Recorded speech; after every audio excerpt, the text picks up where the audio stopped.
Witajcie kochani, Ewelina Stępnicka z Oceanu Świadomości. Witam Was serdecznie. Kochani moi, przychodzę dzisiaj do Was z kolejną historią, dlatego że to jest to, co ja kocham najbardziej tak naprawdę, opowiadać historie i metafory. I tak naprawdę to jest taka moja mała nazwa na to ostatnio, że ja jestem historianką.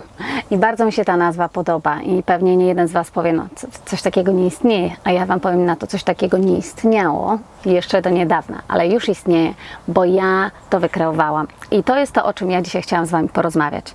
Odkąd ja jestem w tej podróży na internecie, pracowania z ludźmi, mówienia do ludzi, to często ludzie się mnie pytali, kim Ty jesteś, co Ty robisz, dlaczego nie masz jako takiej nazwy na siebie. I też mówiono mi, jak ważne tą nazwę na siebie jest mieć. I im ważniejsza nazwa, tym lepiej. Więc ja zawsze mówiłam, że jestem przyjacielem, człowiekiem w drodze, który pokazuje swoją podróż.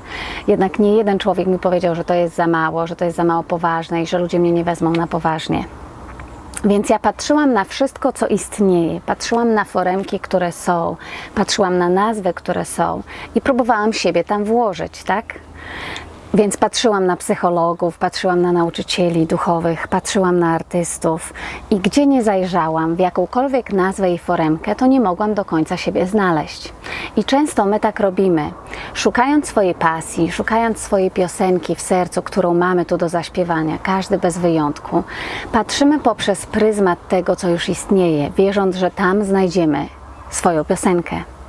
I często jest tak, że nie możemy tego tam znaleźć.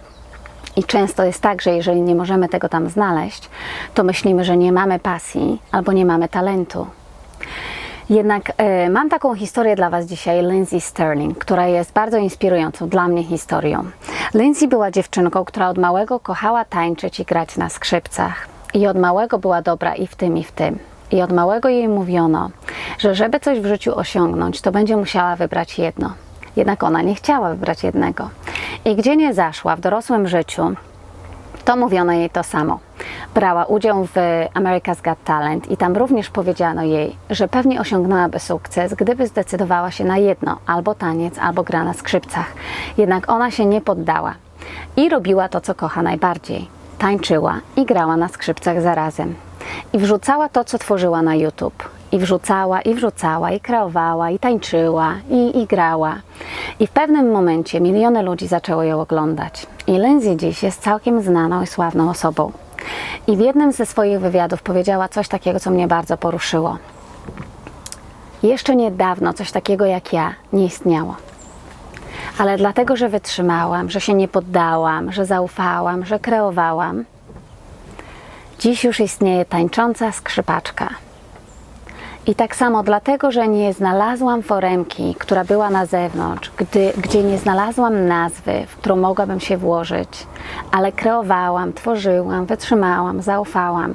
Dziś już istnieje Wasza historianka, która kocha opowiadać historie, bo dla mnie historie to teorie w praktyce, to wiedza przerodzona w mądrość, to przyjaciel w drodze, nie nauczyciel, to ktoś, kto jest i uczniem, i nauczycielem zarazem. To ktoś, kto jest mądry w wielu przestrzeniach, ale podupada i dalej się uczy w jeszcze wielu przestrzeniach. To jest ktoś, kto nie naucza, a dzieli się. To jest moja historia i to jest moja profesja na ten moment. I dla niejednego będzie to za mało ważne. Dla niejednego to nie będzie prawdziwe. Jednak dla mnie to jest to, w czym ja czuję się najlepiej. To jest moja piosenka na dziś dzień, która pewnie się zmieni i tych nazw może będzie więcej. Jednak moja taka inspiracja, taka zachęta dla Was jest taka, że czasem to, co przyszliśmy tu robić, jeszcze nie istnieje. Czasem nie ma na to nazwy ani foremki jeszcze. Czasem, a raczej prawie zawsze, my jesteśmy ci, którzy przyszli to stworzyć. Czasem to, co przyszliśmy robić i nazwa na to i foremka zaistnieje dopiero, jak my ją stworzymy.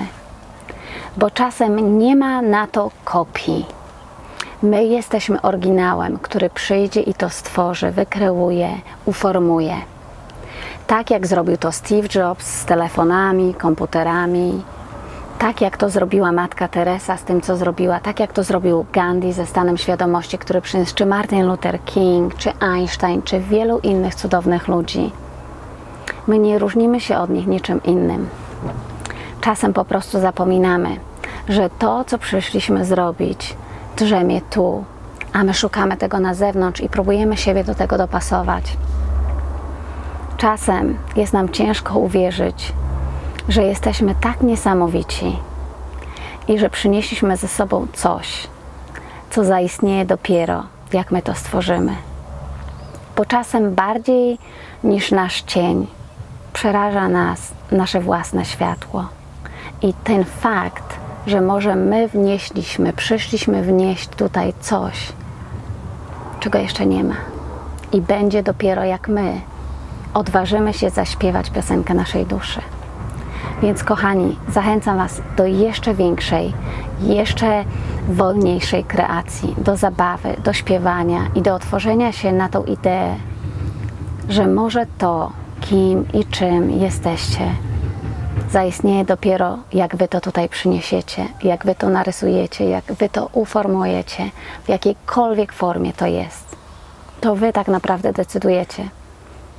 I tak naprawdę, gdy zaczynamy szukać tego na zewnątrz i próbować siebie do tego dopasować, to bardzo trudno jest nam to znaleźć. Dlatego, że nie ma w całym wszechświecie drugiej takiej osoby jak my.